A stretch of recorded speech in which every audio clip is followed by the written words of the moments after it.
අද දවසේ මගේ ළඟට අවුරුදු 32ක කාන්තාවක් ඇවිල්ලා ඉන්නවා. ඇගේ නම දීපිකා. ඉතින් ඇත්තට මට හිතෙනවා මම මේ කතාව කියන්න කලින් අපි දීපිකා මහත්මියගෙන් අහලා බලනවා ගොඩක් හොඳයි කියලා. ආයිබෝන් දීපිකා මහත්මිය. ඔව්.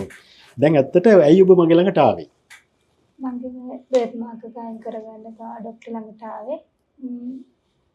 මට හිතෙනවා ડોක්ටර් දක්ෂයි කියලා වීඩියෝ බැලුවා. ඊට පස්සේ තමයි මම ડોක්ටර්ව තෝරගත්තේ. ඒ කියන්නේ මේක බර්ත් මාර්ක් එක මේක පොඩි කාලේ ඉඳලම තිබුණා. ඒ කියන්නේ වා ඉපදෙන කොටත් මේක තිබුණා වගේ. ඔව් ඉපදෙද්දි තිබුණා. ඉතින් එතකොට දැන් මේක කලින් මේක ඉවත් කරන් දැන් ඔබට දැන් අවුරුදු 32ක් වෙනවා. ඒ වගේම ඔබ එක් දරුමාවක්. ඉතින් එතකොට මේක කලින් මේක අයින් කරගන්න ඔබ උත්සාහයක් දැක්කේ නැද්ද? නැත්නම් අපි දෙමව්පිය උත්සාහ කරේ නැද්ද මේ ගැන හොයන්න බලන්න? මගේ අම්මා ડોක්ටර් කෙනෙක් නෝමල් ડોක්ටර් කෙනෙක් පෙන්වුවට කිව්වා මේ ලේ නැතර කරන්න බැරි වෙයි අම්මේ වට පිස්සුද. ඊට පස්සේ අම්මලා බයවලා තියුණා. ඊට පස්සේ මම ડોක්ටර්ගේ වීඩියෝ දැක්කට පස්සේ මට හිතුණා මේ දැන් තාක්ෂණයේ දියුණුවත් එක්ක මේ දැන් අයින් කරන්න පුළුවන් කියලා තමයි ડોක්ටර් ළඟට ආවේ. පුළුවන් ද බැරිද කියලා බලන්න. හොඳයි. ඒ කියන්නේ ඇත්තටම දැන් ඔබට තේරෙනවා ඇති දැන් මේ වගේ දේවල් සමහරට තාමත් අපේ සමාජයේ අවබෝධයක් නැහැ. මේවා විශේෂයෙන්ම අපිට කරන්න පුළුවන්ද විශේෂයෙන්ම ලංකාවේ කරන්න පුළුවන්ද කියන එක ගැන අපිට සමහරට අවබෝධයක් නැහැ. ඉතින් ඇත්තට එන්නේ අවබෝධය ඔබට ලබා දෙන්න තමයි මම මේ වීඩියෝ එකෙන් අද උත්සාහ කරන්නේ.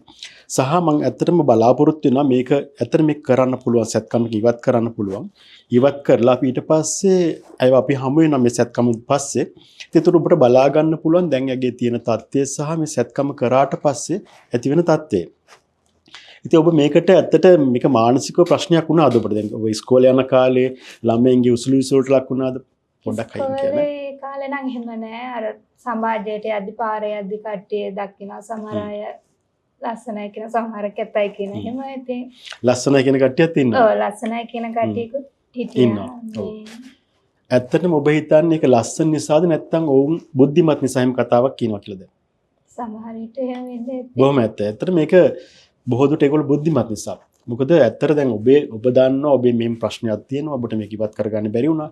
හැබැයි ඔබ සමාජයට යනකොට අපි දැනගන්න ඕන සමාජයට අයට කියන්න මෙයාගේ ප්‍රශ්නේ අපි එහෙම තවත් මතු කරලා පෙන්වන්න හොඳ නැහැ. එතකොට තමයි මේක ඇත්තට සමාජමය සහ මානසික ගැටලුවක් විශේෂයෙන්ම මතුවෙන්නේ. ඇත්තට මෙවැනි දේවල් ඒක හොඳ පණිවිඩයක් ඔබ කියන්නේ ඇත්තටම. මෙවැනි දේවල් අපිට පුළුවන් නම් අපි ඉවත් කරගන්න ඕනේ. බැරි නම් අපි ඒකත් එක්ක සාර්ථකව ජීවත් වෙන්න ඕනේ. මේ අතුලින් පැනලා යන්න අවශ්‍ය වෙන්නේ නැහැ. ඉතින් ඒතකොට දැන් ඔබ විවාහ වෙලා ඔබේ මහත්යත් ඉන්නවා. දැන් අද දවසේ මහත්යත් ආව ඔබත් සමග. ඒතකොට දැන් මහත්යා අකමැති වුනේ නැද්ද ඔබට මේ දැන් මේ වගේ ප්‍රශ්නයක් තියෙනින්ද ඔබගේ සමග විවාහ වෙන්න අකමැත්තක් දැක්ුවේ නැද්ද?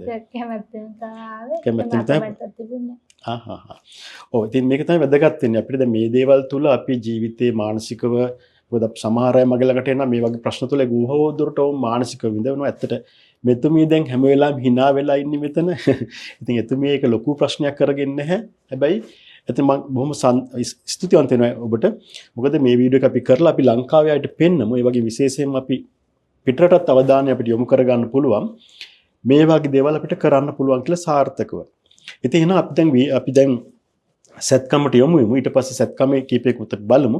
ඊට පස්සේ දවසක අපි බැවිලා බලමු මේක කරාට පස්සේ මේ සත්කම සාර්ථකව සිද්ධ කරාට පස්සේ ඇගේ මුහුණේ ඇති වෙන වෙනස්කම. ඔබට දැන් පොඩ්ඩක් මම ළඟ ඡායාරූප කීපයක් පෙන්නන්න. චුට්ටක් ඔබ හැරිලා බලන්න මේ පැත්ත.